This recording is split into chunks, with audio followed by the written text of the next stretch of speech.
Live from KSAT 12, the Nightbeat starts right now. Is some new activity in the Gulf adding to what's already been a very active hurricane season. The list of names for storms dwindling down to just one name left. Could this tropical depression soon mark that name off the list?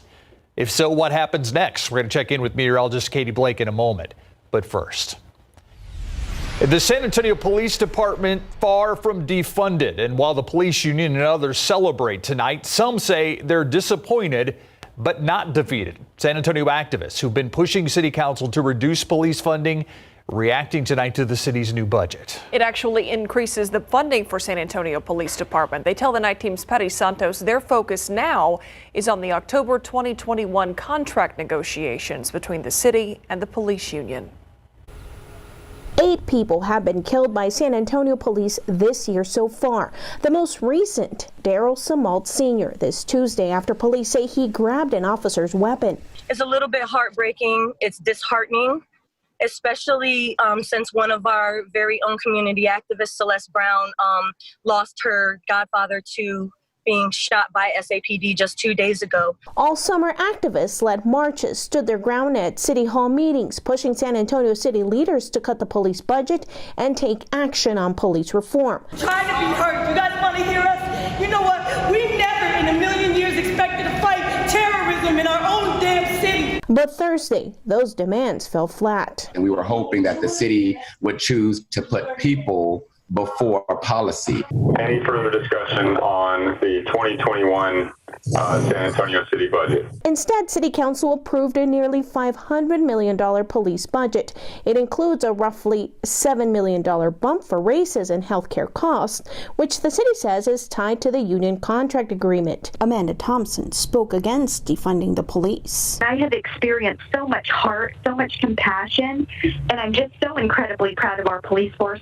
And I find it a tragedy that our citizens aren't standing and protecting our police. Today was a blatant disrespect to the people. Activists were hoping the funds taken from the police budget could be used for homelessness, education, and health programs. Some of those funds that were in that police budget could have definitely gone to help the immediate needs of our community.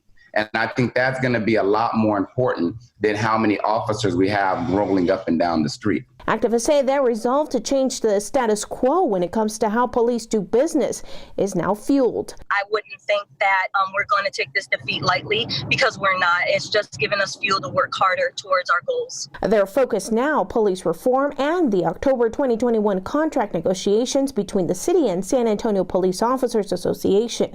Patty Santos, KSAT 12 News. There are those who support more funding going to SAPD. The president of the San Antonio Police Officers Association, Mike Helly, issued a statement applauding the city's budget approval. He described the movement to defund police as radical, saying that effort is now turning its focus to collecting signatures to repeal the collective bargaining rights. In that statement, Helly said in part, quote, "The city council and the people of San Antonio should make no mistake. This repeal movement is just one more way to defund police," end quote. Meanwhile, the Balcones Heights Police Department reviewing body camera footage from today's shooting. Officers say the suspect reached for what appeared to be a gun before shots were fired. It happened just after 7 this morning at the Spanish Keys Apartments on Babcock Road. Residents told police a man was making threats and waving a weapon believed to be a gun. Police say the man wedged himself between 2 vehicles and refused to show his hands before reaching for what turned out to be a piece of pipe. The Balcones Heights police chief says that's when 2 officers fired about 5 shots. One of those hit the man in the knee. For the 3rd time this week, we're learning of the removal of a Bexar County sheriff's deputy from the department. 25-year-old Andre Winston had a warrant out for his arrest, stemming from an off-duty incident in September 2018. The warrant was discovered today during an audit of employees suspected of criminal misconduct. He's charged with interference with an emergency telephone call. Specifics on what happened weren't immediately released. SAPD did handle that case. Earlier this week, we learned Bexar County Patrol Deputy Floyd Berry was fired after allegations of improper searches with women. Deputy Jack Farmer was fired after a comment on social media. The sheriff's office says that he incited violence by writing that people should lynch mob a suspect. Well, the 2020 hurricane season on pace to be one for the record books. The newest tropical depression forming a little bit closer to home in the far southern Gulf of Mexico right around 6 o'clock this evening. This is Tropical Depression 22. Very slow movement tonight, northeast at just 3 miles per hour. When this system gets maximum sustained winds of 39 miles per hour, that's when it could become our next tropical storm. And that is when it will take a name. And it's likely to take the last name on the list for this season, Wilfred. So what happens when we run out of names? Because we very well likely we'll have a couple more named storms later this season. Well, we go to the Greek alphabet. So we start off with alpha, beta, gamma. You get the drill there. This has happened once before, back in 2005. And if you'll remember, that was the year that we had Hurricane Katrina affect the United States. More on Tropical Depression 22 and what it could mean for the Texas coastline next week, coming up in your full forecast. Thank you, Katie. A slight change in the number of hospitalizations amid the coronavirus pandemic.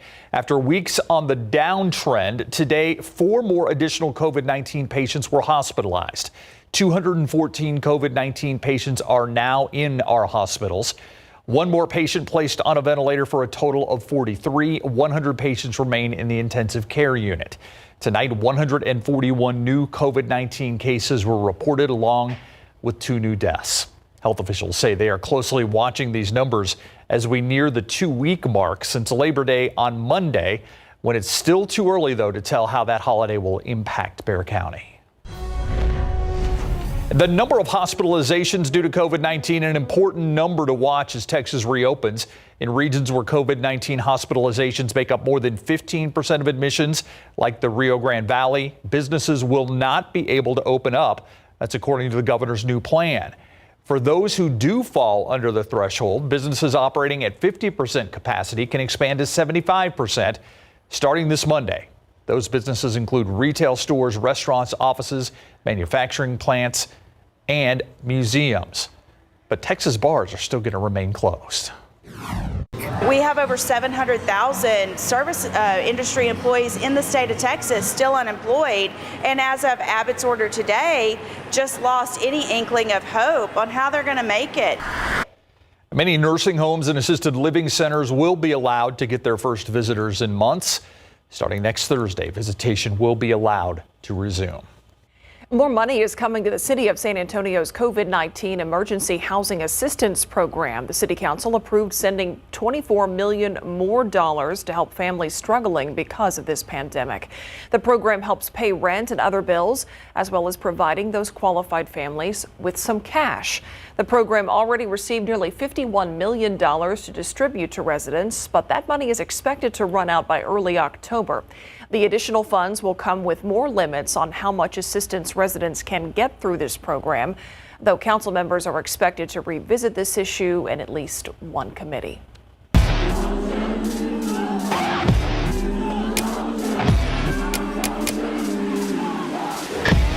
It is part of our new series called Voices of a Nation that focuses on issues surrounding race, equity, and multiculturalism. Competitive video gaming, otherwise known as esports, considered one of the fastest growing sports in the world.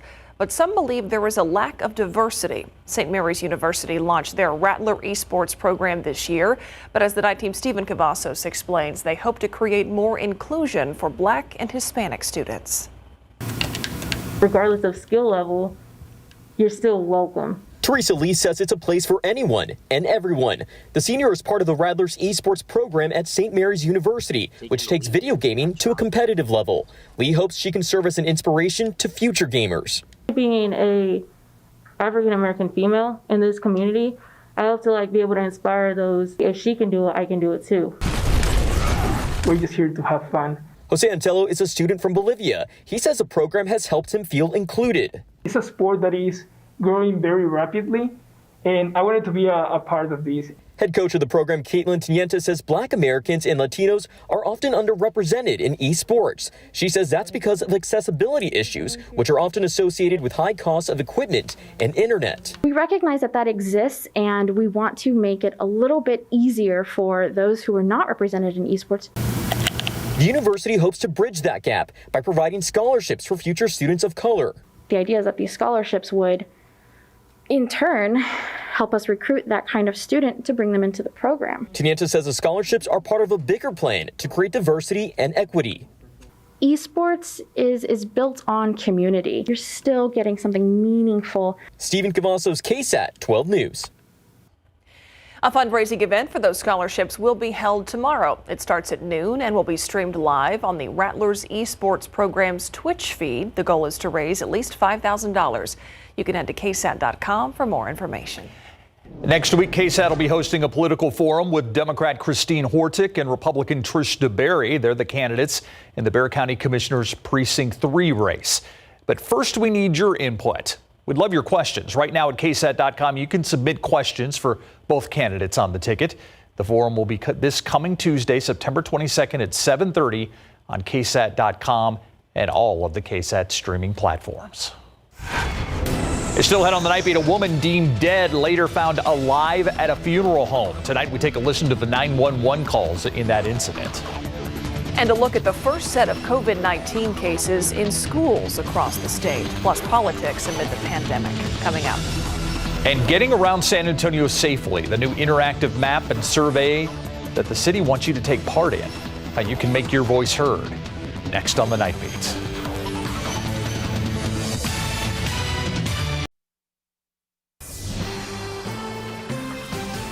The city's hoping a new interactive website will get people talking about mobility in San Antonio. The goal here is to improve safety for everyone on the roads, not just drivers, bicyclists, walkers, even those who ride e-scooters. The Night Team's Tiffany Huertas with how the new site works.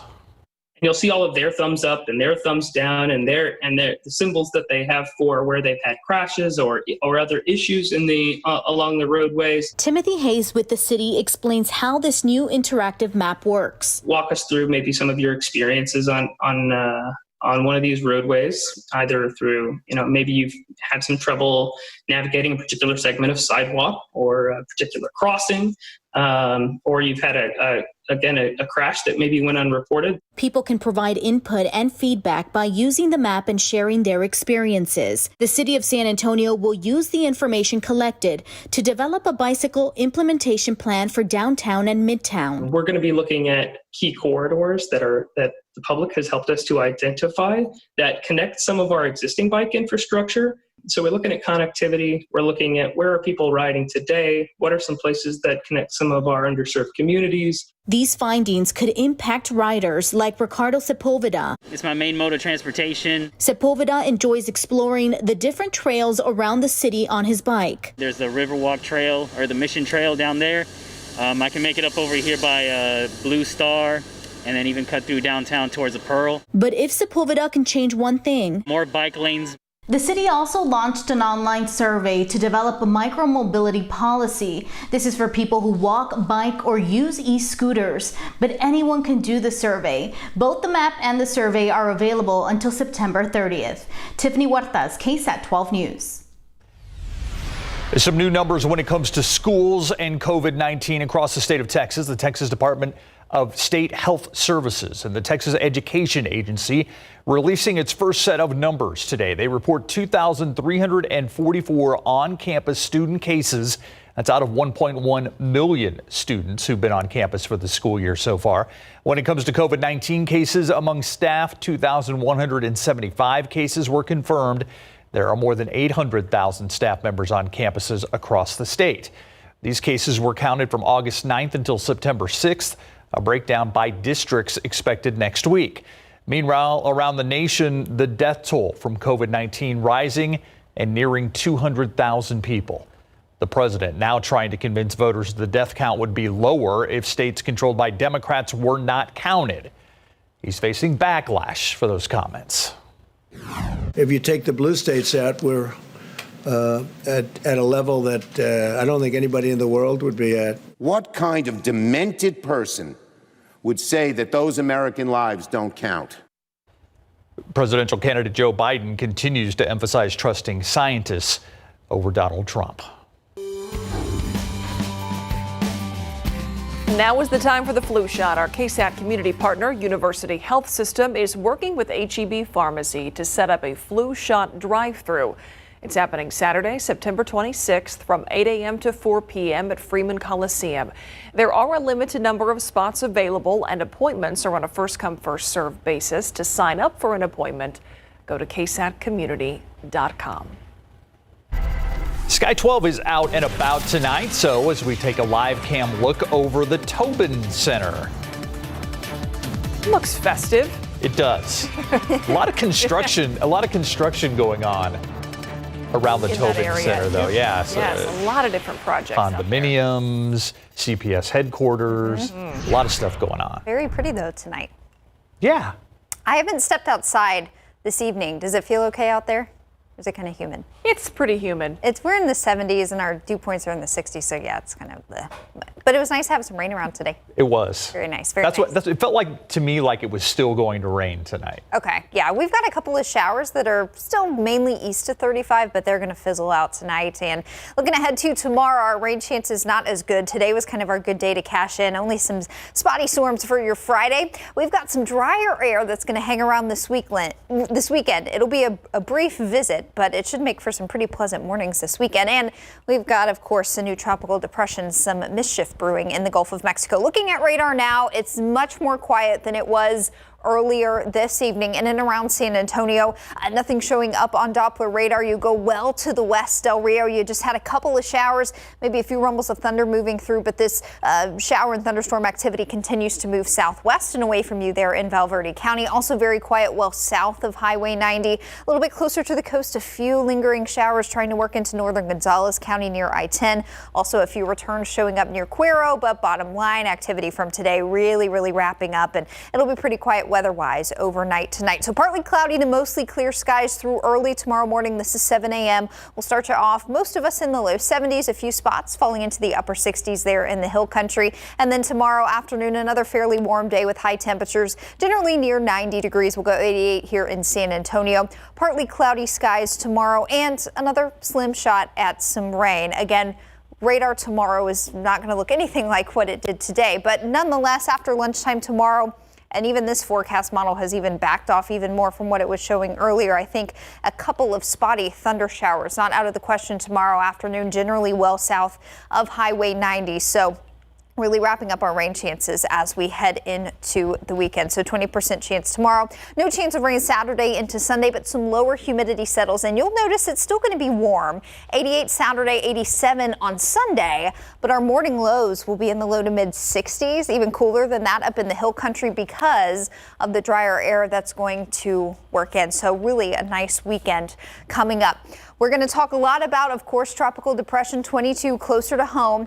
We've got major Hurricane Teddy. Teddy is just sitting over open water, but it is a Category 4 hurricane, something to watch for Bermuda, potentially New England way down the line. There's another area that the Hurricane Center is watching out in the open Atlantic, but it does look like Tropical Depression 22 is going to get to tropical storm status first, so it will take a name first, most likely Wilfred, again, the last name on our list for this year.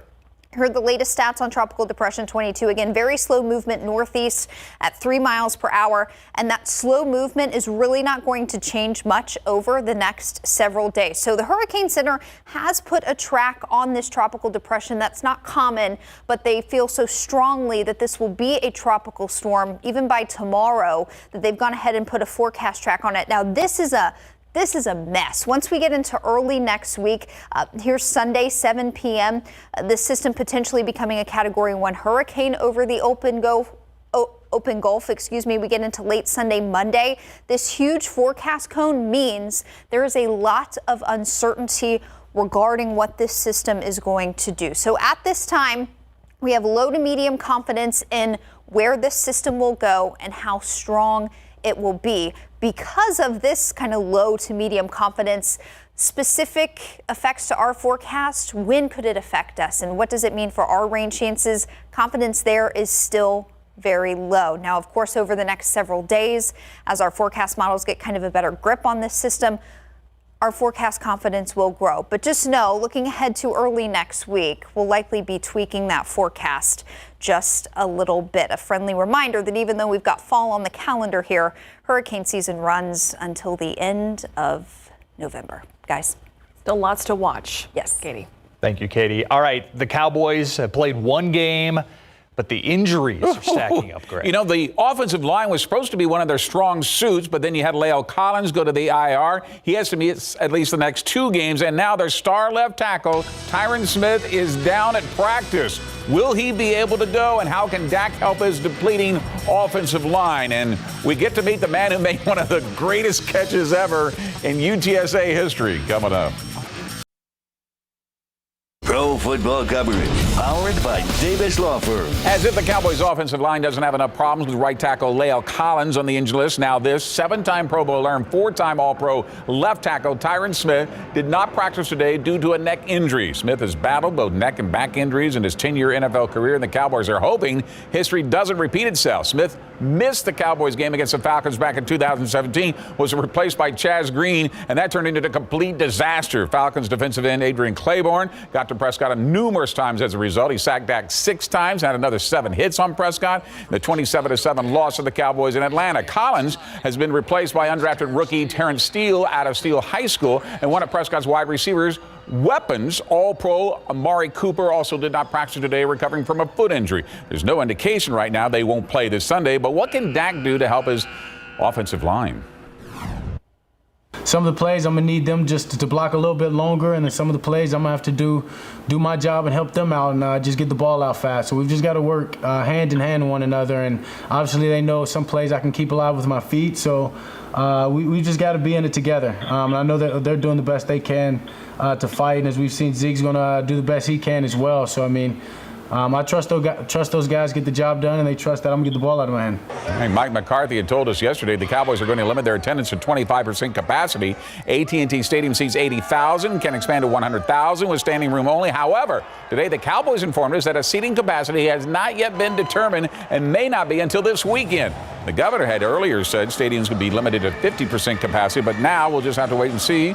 The kickoff happens at noon. When the Houston Texans host the Baltimore Ravens this Sunday in NRG Stadium with no fans, Randall Cobb will be suiting up in just his second game as a member of the Texans. Cobb, who came to Texas from the Cowboys after signing a 3-year, $27 million free agent contract, was only targeted 3 times in his debut, catching 2 for just 20 yards. 29 passes went to somebody else from Deshaun Watson in the Texans' 34-20 loss to the defending Super Bowl champs. What did Cobb think of his debut? It'll be about getting better each week, and the teams that can get better the fastest are going to be the ones that win. You know, we're one of the few teams that had a lot of changes in the offseason offensively. You know, in a passing game, it takes a lot to build that chemistry and that trust, and you know, it'll come. It's a matter of when. And, you know, obviously we got to have that urgency moving forward. Kickoff against the Ravens on Sunday will be at 3:25 p.m. UTSA's new head coach playing against his old alma mater next. After giving Jeff Traylor his first ever win as a college football coach in UTSA's dramatic 51-40 victory against their I-35 rivals, the Texas State Bobcats, now they will try and give him his first win at home against his alma mater, Stephen F. Austin. Not only did Traylor play football for the Lumberjacks starting in 1986, he received 2 degrees from the university located in Nacogdoches and met his wife there as well. One of the stars of the Roadrunners' first win this season in San Marcos was wide receiver Joshua Cephas, who made the spectacular diving one-handed touchdown catch with the quarterback all over him in overtime. In fact, that incredible catch actually earned #1 on ESPN Sports Center's top 10 over the weekend. This is our first opportunity to ask Joshua to not only walk us through that play, but what was it like for him after he's able to make that grab. What I saw is I came to the line, and as I was lining up, he came to press me. And when I saw that, I knew what I had. So off the line, he kind of backpedaled a little bit and then opened up and gave me the outside. So I just took the outside, stacked, and then just located the ball. When I made the catch, I was just trying to make a play, trying to win the game. And then afterwards, you know, just celebrate with the team. It looks even more incredible. You see it in slow motion. We'll see what Josh and the rest of his Roadrunner teammates can do in Game 2 Saturday at 2 in the Alamo Dome. 5A and 6A volleyball teams are finally allowed to begin competition this week, and that includes the Brandeis Broncos, and they can't wait. The Broncos, picked as one of the favorites in District 28 6A this season, had their first match this Saturday against Clark at 1:30, and it can't come quick enough. And the Broncos tell us watching the 4A to 1A schools get to start on time has served as motivation for them. I was really excited since 1A and 4A, for example, got to get going and seeing where they were at. And then now that we get to hop into it, it's definitely really exciting because we're very thankful that we at least get to have a season. It was kind of frustrating at first because I'm like, hey, why can't I play? Y'all are doing all this fun stuff, but we were definitely able to still be happy because, again, we're playing. And finally, look what we found on Smithson Valley's athletics Twitter account. Apparently, the football team has their own version of the bat races. Number 50 is going to spin like a top, then he's off to see if he can hit a pile of practice pads with his teammates cheering him on. And look at this. He is dead on. Does it. Much to the delight of his fellow Rangers. Next Friday, finally, their first game. It looks like they're already in. Look at this. He can let it roll for just a little bit. I can't believe how straight he runs after doing all that and goes right to the center of that pile. Way to go, young man. That was awesome. Yeah. That's not how they do it at the bat races out at the Wolf. No, they do not. Yeah. And they don't do that well. Whoever number 50 is, congratulations. You just did a great job. Yeah. Thank you, Greg. Thanks, Greg. It's still ahead. A woman first thought to be dead found very much alive at a funeral home. The 911 calls from the case now released. We're going to take a listen coming up. And a mystery surrounding the deaths of many birds in New Mexico. The theories from researchers coming up. But first, infectious disease Dr. Ruth Bergeron joins us live for our KSAT Q&A.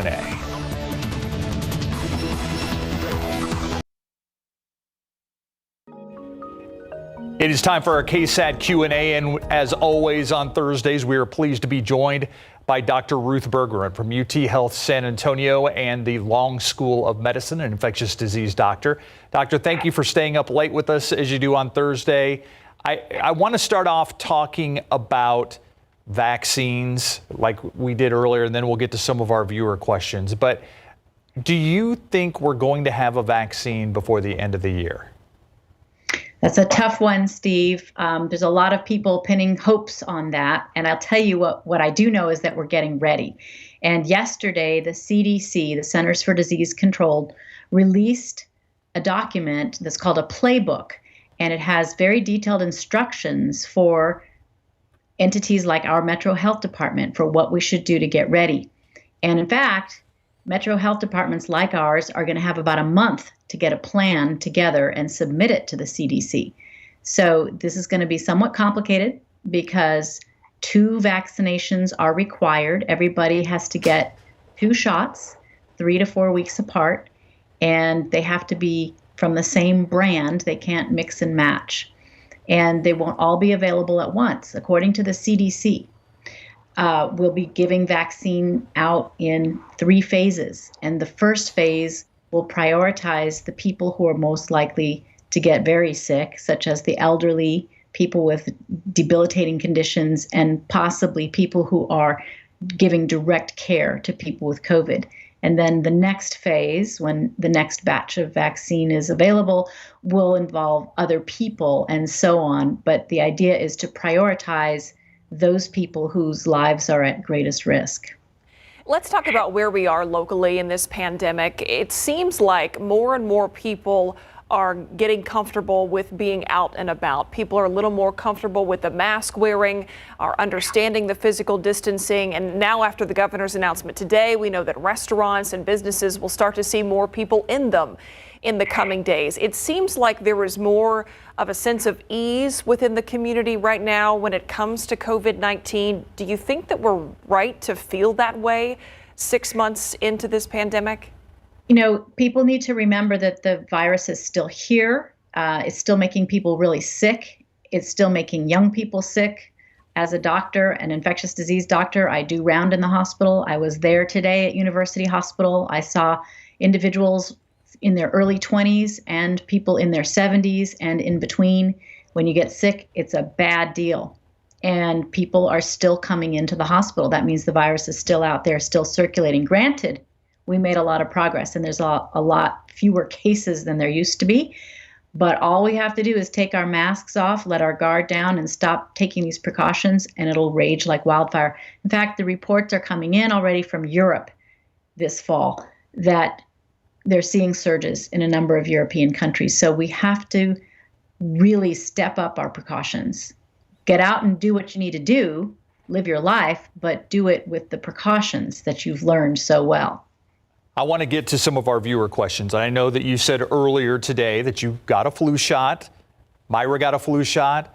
I will get mine momentarily because of the peer pressure from Myra and Dr. Bergeron. But it's very important this year. You've talked about that. One of the viewer wants to know, on the topic of flu shots, my research suggests that the efficacy is roughly 6 months. If that is the case, should we be getting flu shots twice a year instead of once a year? So remember that influenza is very seasonal. And we haven't really got a seasonal pattern for COVID-19. We were hoping there'd be one, that it would be a lull in the summer, and we got the opposite, right? So think of these are very, very different viruses, and they have different patterns. Influenza is seasonal, and the virus mutates such that every year the influenza that's circulating is different enough from the one that was circulating the year before that vaccine won't work. So you need an annual flu vaccine. It needs to be done around the time of the new surge and the new strain, which is usually the early fall. And you don't repeat it because the predominance of the infection, the infections are going to be occurring in that period after you got your vaccine. And later on, it's going to either not be around or there's going to be a new virus, a newly mutated influenza virus.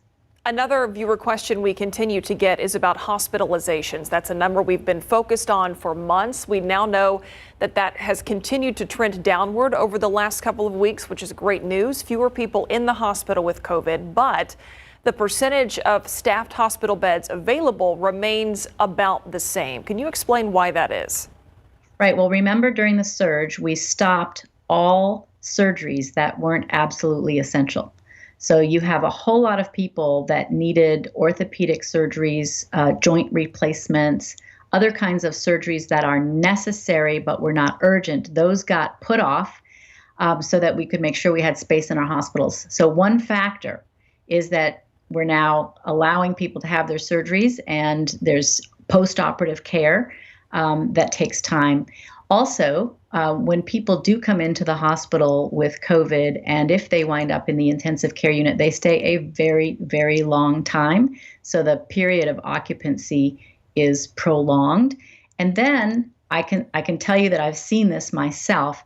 We have people who have not been taking good care of their chronic illnesses, their congestive heart failure, their diabetes, and they haven't been going to the doctor. They haven't been looking after themselves, and now they're coming in with serious complications of heart failure and of diabetes. So these are all the factors that contribute to our hospital occupancy rates. Yeah, and there seems to be a fear of going to the doctor, and that's another one of our viewer questions we have tonight. Is going to the doctor or dentist's office a high risk for COVID? I can appreciate the question very much. I will tell you that we are all taking the utmost precautions, and we're extremely careful about it. Healthcare workers are on the front lines. We're exposed to the public. We're exposed to people with fevers every day. So we make our care areas extremely safe.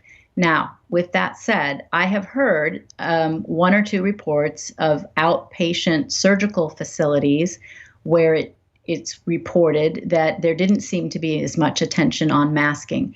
If that's a concern, if that's something that you notice, then you might want to seek care elsewhere. If you're not sure what the policies are, call ahead. But most of the time, the clinic is going to call you and remind you that you better come with your mask on, and you'll be asked to not come in if you have new symptoms that could be related to COVID-19. Yeah, especially if you have some of these underlying conditions like diabetes that you need to get checkups on, heart disease, things like that, because we've heard cases of diabetes, vascular surgeons who are very concerned about what they're going to see down the line and what they're seeing right now with people just not taking care of themselves because they're fearful. Yes, we're already seeing that. That is what's happening in our hospitals. So everybody who's been missing their doctor's appointment or putting it off, go make your appointment and get it done. Now's a great time because, we've come down off of that curve, and there are a lot fewer people in the community with the virus. But the doctor's offices should be very safe. Great. In recent weeks, we've heard about some patients being reinfected with COVID-19. Have we learned any more about what the likelihood is that you could be reinfected with it after having it once? Yeah, we only know that it does happen, and we're developing strict criteria for when we say somebody's actually had a new infection as opposed to someone that was just shedding dead virus in their nose for weeks and weeks and weeks. How often it happens, we have yet to figure out. Dr. Ruth Berggren with the UT Health San Antonio and the Long School of Medicine there. Thank you very much for your time. Always appreciated. Go get your flu shot, Steve. I know. He's on it. We'll be right back. New details tonight in a bizarre story out of Detroit where a woman was found alive inside a body bag at a funeral home. We first brought you this story last month. Tonight, after all that's happened, the woman's mother says that she's worried about her daughter. I'm devastated that my daughter is going through what she's going through. Exactly what happened is still under investigation as authorities look into why paramedics mistakenly declared the 20-year-old woman dead. Mara McDonald with our sister station WDIV has the recordings of the 911 calls. I've been doing this like 32 years. I've never had a situation like this before. That situation, 20-year-old Tamisha Beauchamp, pronounced dead at her Southfield home by Southfield paramedics, very much breathing, when the staff were at the funeral home opened the body bag. I mean, I picked the deceased patient up from the house. The mother told me she was deceased. She's still breathing, and she's breathing out of her mouth and her stomach. Beauchamp has cerebral palsy and serious breathing problems. Her family called 911 when they saw her in distress. Paramedics arrived and tried to resuscitate her, but ultimately believed she was dead. Cole's funeral home picked up her body from her Southfield home. Say now, every time she breathes in. Now. She's constantly breathing. Beauchamp's family has retained Jeffrey Feiger, who says only Tamisha's brainstem is still functioning. That was Mara McDonald reporting. The Oakland County Medical Authority is investigating why the two paramedics involved made that mistake. One possibility they're looking into was whether their heart monitor failed. Around America tonight, a fire truck and an ambulance collide, leaving one patient dead in New York City's Brooklyn neighborhood. It happened just this morning. A 59-year-old man who was being treated for an apparent heart attack was in that ambulance when it was hit by a fire truck. He was later pronounced dead at the hospital. The man's sister, also inside that ambulance, suffered critical injuries. 2 ambulance medics and 6 firefighters also injured. That crash is under investigation. A large number of birds are dying in New Mexico. Researchers have theories, but they aren't sure exactly why this is happening. They started finding the dead birds around August 20th, and the discoveries haven't stopped. Researchers say these types of deaths can happen, but are usually associated with a single change in the weather and only lasts a couple of days. But this has been happening for nearly a month. There are several hypotheses, and it could be just the perfect storm coming together. It could be the fires across the west. It's suspected the smoke from those wildfires could be what's causing damage to the lungs of the birds. Another theory, the smoke could also be changing the birds' migratory paths, leading them to the middle of the desert with little food to survive. The mystery continues as scientists search for answers. A mother helps get shooting banned near her neighborhood in Washington state. Ellie Britt says she's faced several near misses with people shooting in the woods right behind her home. Most recently, she says multiple gunshots were fired on the 4th of July, missing her kids by just feet, but shattering her neighbor's door window. While she spoke with county leaders about the issue, the shooters themselves also gave their input, some saying they felt their rights were being infringed upon. The majority of county leaders in Monroe, Washington sided with Ellie, declaring the woods a no shooting area. Back here at home, look outside with live cam tonight. 76 degrees out there. We saw some good rain today. Still lots of humidity, but that's going to change, Katie. Yes, we've got a nice treat coming up this weekend thanks to a little drop in humidity. It's still going to be warm in the afternoons, but not overly muggy. So overall, very pleasant weather coming up this weekend. I hope you can spend some time outside. As for your Friday, you'll still feel the humidity a bit, especially in the morning. 72 as the kiddos are either headed out the door to school or getting their school day started at home. Tomorrow afternoon, 88 with just a 20% chance of an isolated thunder shower, and that's kind of looking generous at this point. Today was definitely our last good day for rain this work and school week. A look at our dew points tomorrow. They'll still be in the upper 60s, but they're going to take a nice little tumble. We'll actually have a frontal boundary working from the east late tomorrow into the weekend, and that's going to allow some drier air to filter in. So we'll see our dew points fall into the low 60s, even the 50s through the weekend. And so that, again, is just going to keep it from feeling overly humid out there. And it's that drier air that also allows our temperatures to heat up in the afternoon, but also drop down a bit more overnight. So look at your mornings this weekend. 65 Saturday morning, 63 on Sunday. Really nice if you want to get out for an early morning walk or jog. As for today, temperatures fairly close to average. We were spot on in the afternoon. This morning, 73, our average low this time of year has just dipped below 70 degrees. As far as any rain at the airport, 6/100ths of an inch, but there were some folks that did a little bit better as far as rain goes today. Where you see the green and the yellow, well, south of Highway 90, that's where the most rain fell today. And there were some places that picked up between 2 and 3 inches of rain south of Highway 90 this afternoon. Down to the southeast of San Antonio, some lucky spots between a ½ inch to an inch of rain there. And again, here in San Antonio and Bexar County and points north, generally around a ½ inch of rain for those of you that got a nice healthy downpour. All the activity from earlier today has really fizzled out. It is quiet out there this evening, and things will stay rain-free overnight. So tomorrow, another low chance of a spotty shower or storm. Rain chances fall out of the forecast this weekend, and early next week we do have some low end rain chances in the forecast, but that is dependent on what happens with this tropical depression in the Gulf of Mexico. Tropical depression 22 drifting northeast at just 3 miles per hour. Here are the spaghetti plots here. You'll notice kind of due north, and then things get a little bit messy, but generally a turn to the west by Monday into Tuesday of next week. So here's the forecast track from the Hurricane Center. This should be our next tropical storm. By tomorrow, this would be Tropical Storm Wilfred. So because the Hurricane Center feels so confident that this will be our next named storm, they have already put out the forecast track here. This is messy, kind of hard to follow. So there's Friday, 7 p.m., Saturday, 7 p.m., Sunday, 7 p.m. Could be a Category 1 hurricane by then.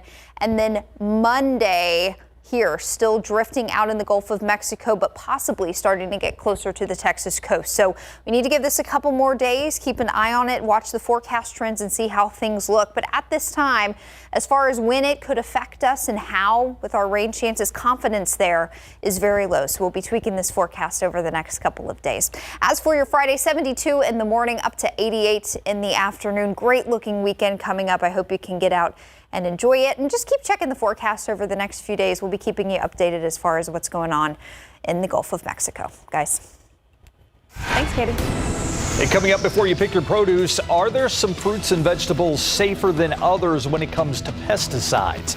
And is organic a better option? 12 News Side's Marilyn Moritz takes a look next.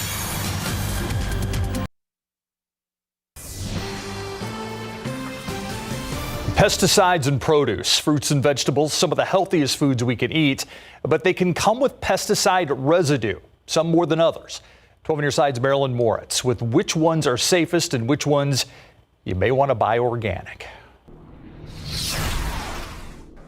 You know fruits and veggies are good for you, but before you pick your produce, consider this. Consumer Reports analyzed 5 years of government data on tests of produce and pesticides.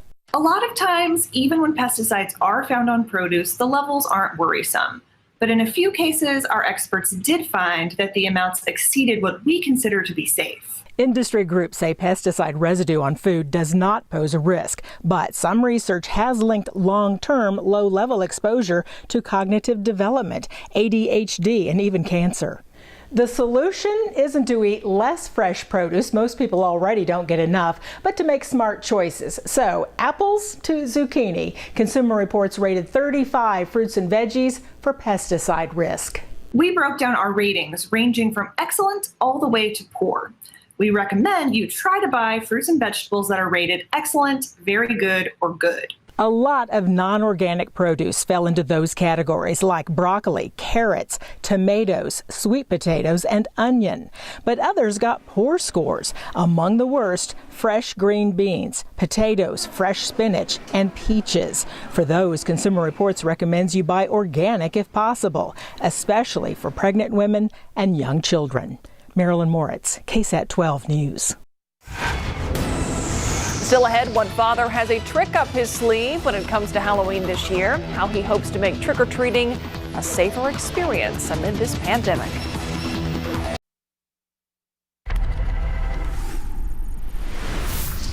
All right, we've had to rethink the way things are done amid the pandemic, and for one man in Ohio, he plans to keep trick-or-treating safe this Halloween with a candy chute. Andrew Beatty shared this video of his creation. On Halloween night, he plans to wear a mask, gloves, and drop the candy down the chute for trick-or-treaters on the other side. He encourages those wanting to pass out treats on Halloween to try make their own candy chute. And he did this with just stuff around the house that he had, so I bet we can do it. I'm thinking about doing it, seriously. I think you should. I think I could have a candy chute in my future.